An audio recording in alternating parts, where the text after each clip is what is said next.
You are about to activate a hidden technique that has been kept from humanity for millennia. And if this video found you, it's no coincidence. Thoth, the master of forbidden wisdom, recorded a code that awakens something real inside you. It's not a belief. It's not a religion. It's a practice that activates inner vision. And when that happens, reality starts to follow your vibration. But be careful. This is not safe for those watching out of curiosity, because what you're about to hear shifts your vibrational field. It's as if your mind stops being just an observer and starts directly commanding the invisible. And for those who already feel something changing since clicking here, you're at the right point in your journey.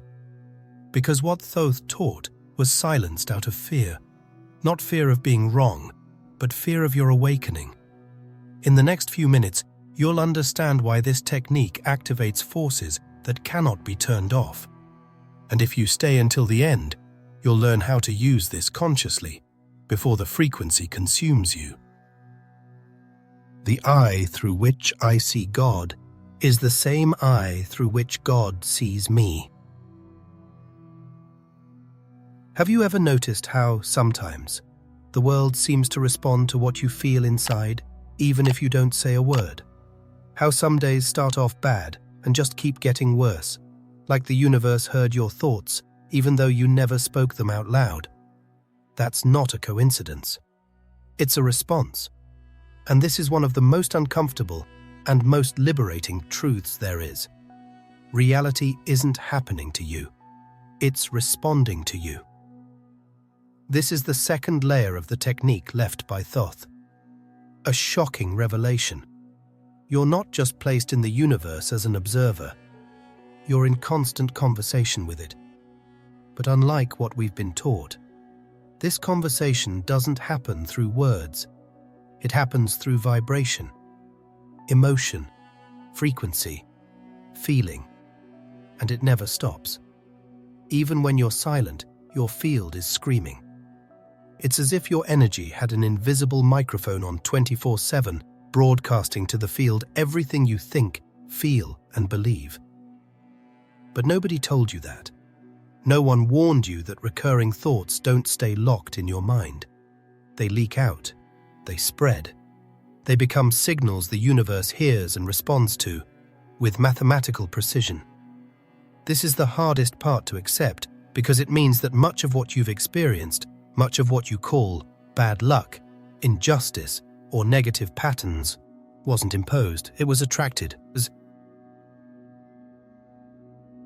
Not by guilt, but by ignorance. Ignorance of how reality actually works. Ignorance of your own power. Because while you think life is punishing you, it's actually just reflecting what you send out every day. Thoth's wisdom was never just theoretical. He taught that the mind is the transmitter, but the emotional body is the antenna. What you feel is what shapes the strength of the signal. And that's where everything intensifies. Because you might be thinking positively, repeating affirmations, trying hard to manifest a better life. But if deep down, you're vibrating fear, doubt, resentment, or lack, the field picks up on what you feel, not what you say. This is a powerful key, but one that few are willing to hold. Because it shatters the victim narrative. It pulls away the curtain that made you think the world was unfair to you. And it shows that the world is simply reacting precisely to what you yourself are emitting. Not as punishment, but as a reflection, as an echo, as a natural consequence of an internal frequency held long enough. This is the moment when inner vision really starts to open.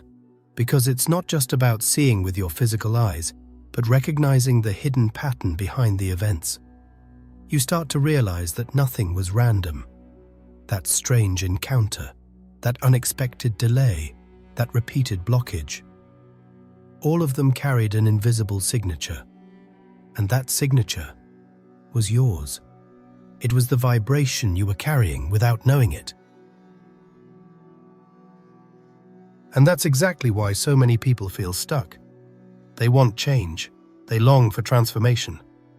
but they keep emitting the same frequency of pain, doubt, or lack of control. And they don't understand why life isn't responding.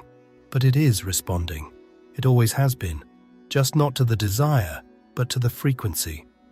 And that's when something very powerful starts to reveal itself. Because if reality responds to what you emit, then you just need to change the emission to change the world that responds to you. This understanding isn't motivational, it's structural. It's a real mechanism, a vibrational system that operates even when you don't believe in it. Because it doesn't need your belief, it needs your frequency. And it's already active right now, as you're hearing this. You are emitting, you are influencing, you are being responded to. But most people live in a blind cycle. They react to the events of the day without realizing they triggered them days earlier through repeated thoughts, unprocessed feelings, emotional patterns running in the background. And so the wheel spins, non-stop. Because without awareness, there's no adjustment. Without adjustment, there's no change. And without change, the field keeps responding to the same command, endlessly. And it's at this point in the journey that everything starts to shift. Because now, realizing that you're emitting all the time, a new possibility appears: to align, to tune, to consciously choose what you're broadcasting. And when that happens, the field starts to respond in a completely different way, like a mirror that, for the first time, reflects not chaos, but clarity. The first pulse, when the invisible begins to obey. You emit, and something responds. Not with words, but with events, small, subtle, but they make you stop, think, feel. This moment is what the ancients called the first pulse, a signal emitted not just by the mind, but by the entire vibrational field of your being. It's not visible, it's not audible, but it makes itself known. Because when this pulse happens, the world begins to reorganize around a new frequency, not because you forced it, but because you finally aligned, and everything that once felt stuck, heavy, distant, begins to shift. The first pulse doesn't arrive like a lightning bolt. It doesn't shout. It doesn't explode. It whispers. It's like a breeze that changes the direction of the air. Suddenly, you realize you're in tune with something that was always there, but you had never accessed, and that tuning changes everything, because it no longer relies on logic. It starts operating through another kind of intelligence, vibrational intelligence. It's in this subtle shift that inner vision begins to open, not as a mystical sight of another world, but as growing clarity about this world right here. You begin to notice things that previously went unnoticed, expressions, intentions, signs. Everything that used to feel chaotic begins to take shape. The answers you were seeking outside now begin to emerge from within, effortlessly, without doubt. Psychic awakening is not something magical, it's technical. It's vibrational, and when this first pulse sets in, it begins to command a new, silent language between you and reality. Coincidences become constant. Thoughts start anticipating events. Inner sensations begin to predict external happenings. And slowly, the separation between inside and outside begins to dissolve. But none of this is random, because this pulse only happens when your frequency crosses an internal threshold. When your thoughts stop being noise and become signal. When your emotions stop being automatic and begin to carry intention. When your field stops reacting and starts emitting with clarity. That's the point where the invisible stops ignoring you and starts obeying you. It's as if reality starts recognizing your presence as a command, as if the universe, which until then felt distant, is now waiting for instructions from you. And they aren't verbal, they're vibrational. The first pulse is that shift in state, a state in which reality stops happening to you and begins to respond directly to what you vibrate. And the most impressive thing is that everything around you starts to reflect this new alignment. Places that used to drain you now welcome you. People who vibrated out of sync naturally begin to drift away. Paths that were blocked start to open effortlessly, as if life had changed direction. But it wasn't life. It was your field. It was your emission. It was the first pulse reverberating. It's like turning on a new kind of inner beacon. A signal the universe recognizes as an authorized frequency. From this moment on, you don't just feel more. You pick up. You perceive. You intuit with precision. And that perception doesn't come from the logical mind. It comes from inner vision, which starts projecting images, sensations and signs that you used to ignore, but now become your guides. This awakening isn't fantasy. It's physiological. It's energetic. It's as if the nervous system starts reacting differently, cleaner, more open, sharper. You become less reactive, less scattered, less susceptible, and at the same time, more connected, more centered, more intentional. And all of this because of a silent pulse that lit up inside you quietly, but precisely. And as this pulse stabilizes, something deeper begins to reveal itself, as if a forgotten part of you starts to breathe again, a silent yet immensely powerful point that has always been present, even in the moments when everything seemed lost. It doesn't shout. It doesn't impose. But it's there, at the center of your awareness, waiting for you to reclaim the place that has always been yours. That place is the throne. Not the throne of arrogance or ego, but the throne of inner sovereignty. It wasn't given by anyone. It can't be taken away, because it was born with you. It's the most intimate point of your mind, where command doesn't come from programming, but from presence. Where you stop being dragged by automatic thoughts and start choosing with clarity what you want to sustain in your field. You were conditioned to move away from that throne from an early age, trained to obey external orders, to follow ready-made patterns, to repeat ideas that weren't born in you. And in that process, your mind became a room occupied by voices that aren't yours, fears that don't belong to you, desires that were never really yours. You became a spectator of your own mental flow, believing there was no other way to exist. But there was, and there still is, because that throne never disappeared. It was just covered by layers of distraction. And it's when you grow silent inside that you begin to feel it again. It's when you reject the noise, don't react to impulses, don't identify with fear, that something new begins to emerge. A steady stillness, a clarity that needs no justification, a gaze that sees through illusion. And it's exactly at this point that inner vision begins to truly manifest. Not as fantasy, nor as mystical imagination, but as pure, direct, unquestionable perception.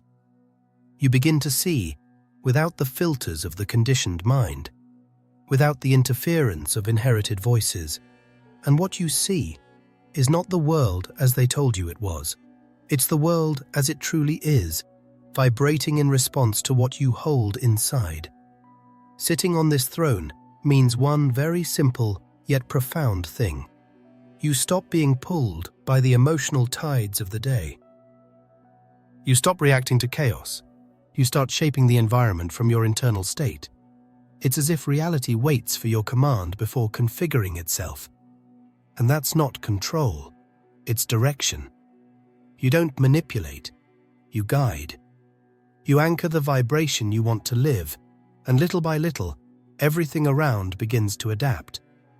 From there, your perception shifts. You begin to recognize repeating patterns. You start to notice traps that once seemed normal. Words carry a different weight. Emotions become data. And every experience starts to hold deeper information.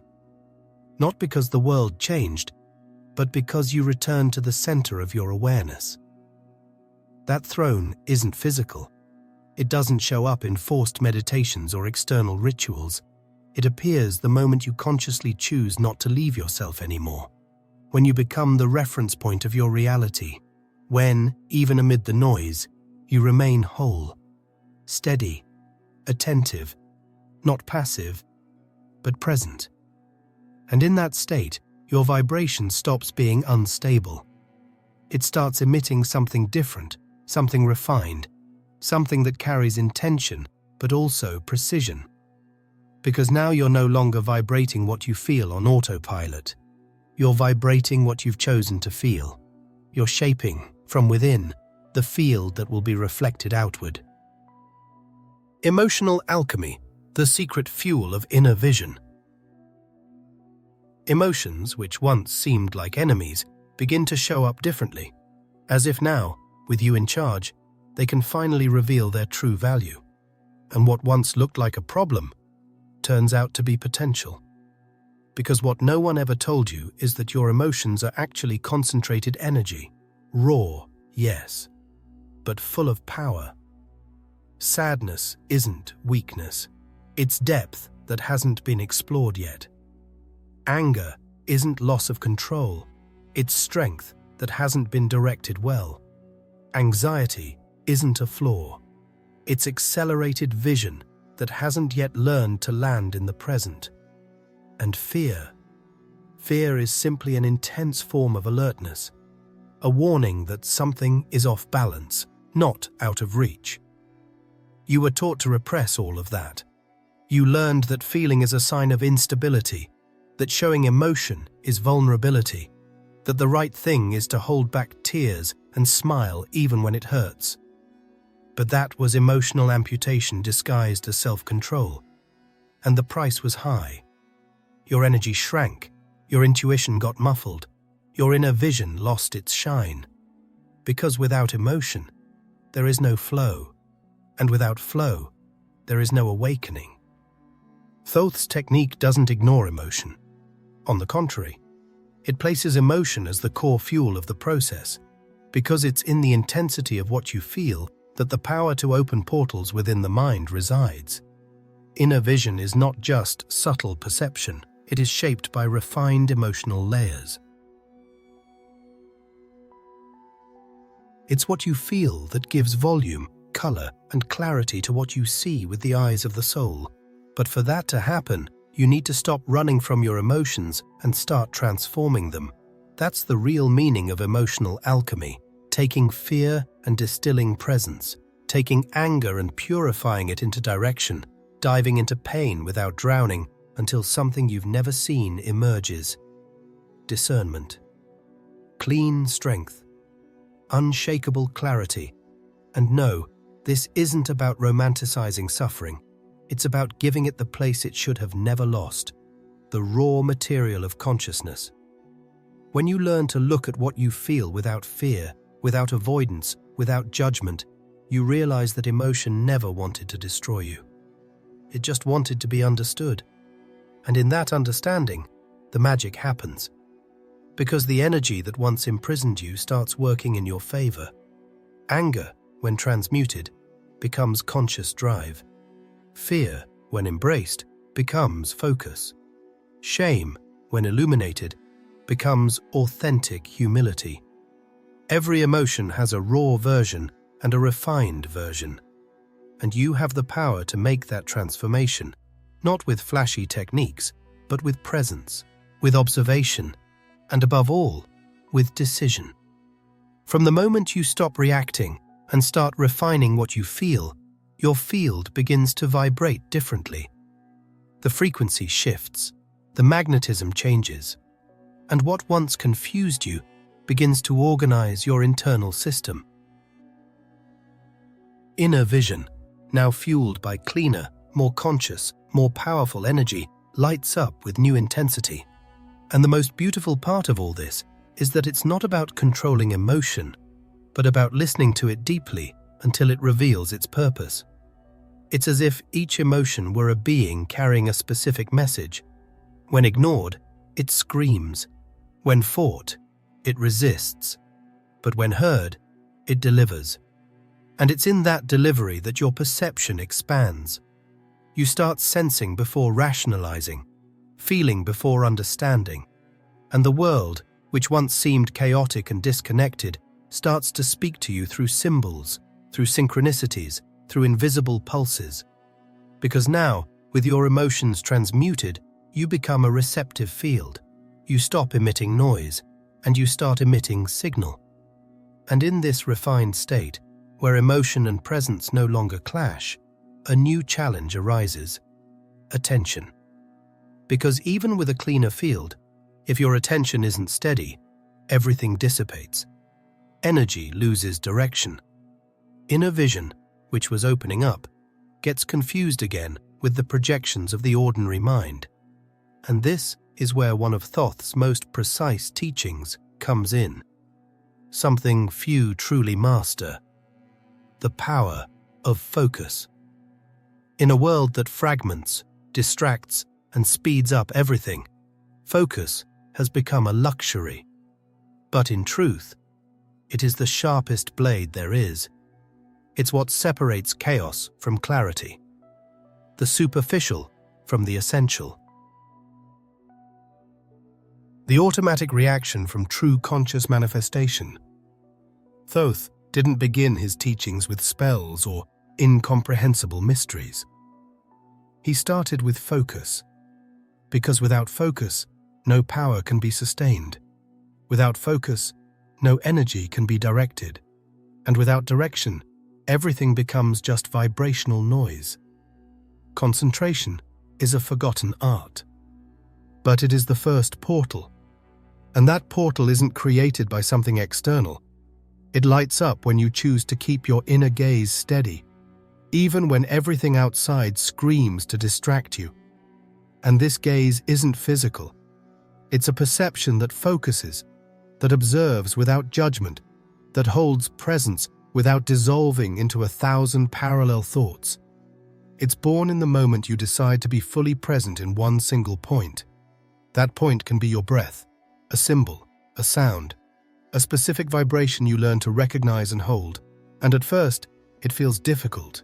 It feels like thought is constantly trying to pull you away. And it is, because it's used to being in charge. But as you persist, something happens. The invisible begins to organize. Intuition, once blurry, becomes sharp, and you begin to read the field around you with precision. Focus works like a spiritual magnifying glass. Where there were only vague sensations before, now you pick up on subtleties. You notice the subtle movement of energy, people's micro-reactions, patterns repeating like vibrational tracks in front of you. Life stops being a random flow and starts revealing codes, all because you held one single act, not turning away. And when that focus merges with a true intention, not a fleeting desire, but a longing aligned with your essence, the energy that forms is so pure, it feels like it bends reality itself. Time adjusts, things align, opportunities appear as if they'd been waiting for your command to show up. But it's not blind magic. It's absolute alignment between attention, emotion, and vibration. In that moment, focus stops being an effort. It becomes a state. You no longer have to force yourself to be present. You are present because you understand the value of it. Because you feel, in your body, in your skin, in your field, that everything begins to respond, and inner vision, now stable, becomes a compass. It guides you, not with fantasy images, but with sensations that precisely point out your next step. This is Thoth's true blade. It doesn't cut with violence, but with awareness. It separates what serves from what distracts. It shows you where to place your energy and where not to waste it anymore. And each time you choose to return your focus to what matters, this blade sharpens even more, and with it, you become capable of cutting through the illusions that once imprisoned you. The sacred rhythm that carries the hidden gifts. And when attention becomes a blade and focus sharpens your perception, something begins to emerge with clarity. true desire, but not the addictive desire you were taught to chase. Not the desire born from lack, from comparison, from the urgency to fill emotional gaps. The desire Thoth spoke of doesn't come from the outside. It's not an invention of the ego. It's a vibrational memory of what your soul already knows is possible. This clean desire doesn't beg. It doesn't plead. It emanates, because it's not asking for something missing. It's reconnecting you with something that already exists in the field, waiting to be activated by your matching vibration. This is the third pillar of the technique, the exact point where wanting becomes a silent command. No longer mental, but energetic. No longer emotional, but essential. You stop desiring like someone who waits, and begin to emit like someone who remembers. And at that moment, the field obeys. Not because you made affirmations, not because you visualized intensely, but because you aligned with information that already exists in the universe as a living possibility.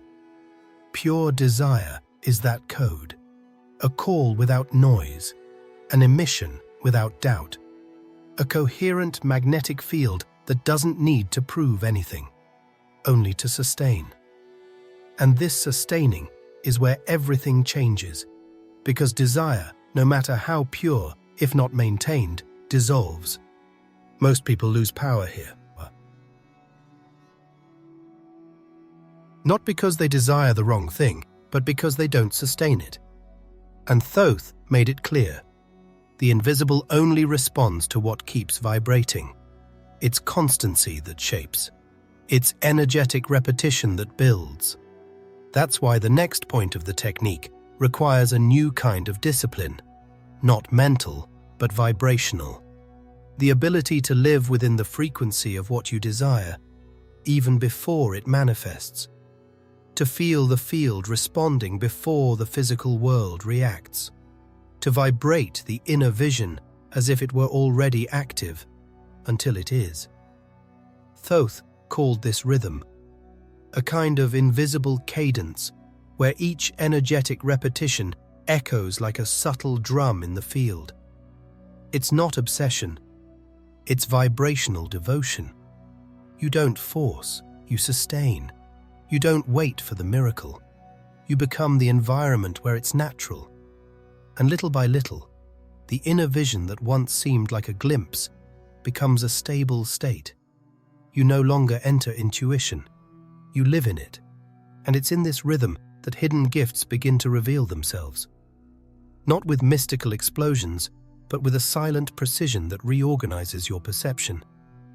You begin to feel before you think. To sense before you need to understand. To know before you have proof. And when this state stabilizes, the world begins to look different. Not because it changed, but because your lens changed completely. This is the alchemy of time applied to vibration. The frequency sustained with purity becomes form. And form, once integrated, manifests naturally. You see before it happens. And the most impressive thing, you begin to happen before the world says it's possible. Because now, frequency precedes logic. Vibration comes before matter. And inner vision is no longer a flash. It's a foundation. The forgotten laws that only respond to those who vibrate correctly. But all this power, all this field that begins to pulse with precision inside you, doesn't work by luck, nor by blind effort. It works by law, an invisible but exact structure. And this is where the illusion of deserving dissolves. Because it doesn't matter if you're good or bad, if you pray or doubt, if you studied or didn't. The universe doesn't respond to your story. It responds to your vibration. And if your vibration is out of alignment, the universe will ignore you. Even if you shout, even if you beg, even if you're right. That's why so many get frustrated. Because they want to receive something they haven't yet sustained vibrationally. But when your field comes into resonance with the forgotten laws, everything changes. These laws aren't written in books. They are inscribed in the very rhythm of creation. Thoth called this the Great Alignment, a point where your mind, your emotion, your focus, and your desire become a single, coherent emission. In that moment, there is no more noise. You stop emitting chaos and start vibrating order. An order so clear that the universe has no choice but to respond. Not out of blind obedience, but because you finally spoke its language. This is the real activation of divine powers, not like lightning from the sky, but like a vibration so stable, so pure, that it begins to reorder matter around you. It's not a gift, it's structure. It's not a miracle, it's consequence. And when you reach this point, the field recognizes it. Doors that once seemed shut move. People show up. Solutions that once seemed impossible appear effortlessly. Not because the world changed, but because your vibrational signature changed. And all of this has prepared you for what comes now. The final merging. The point where all the parts you've activated, thought, emotion, focus, desire, fuse. And at that point, something inside you crosses an invisible threshold. There's no turning back. The inner vision that once came in flashes now becomes fixed. It settles in. You no longer depend on techniques.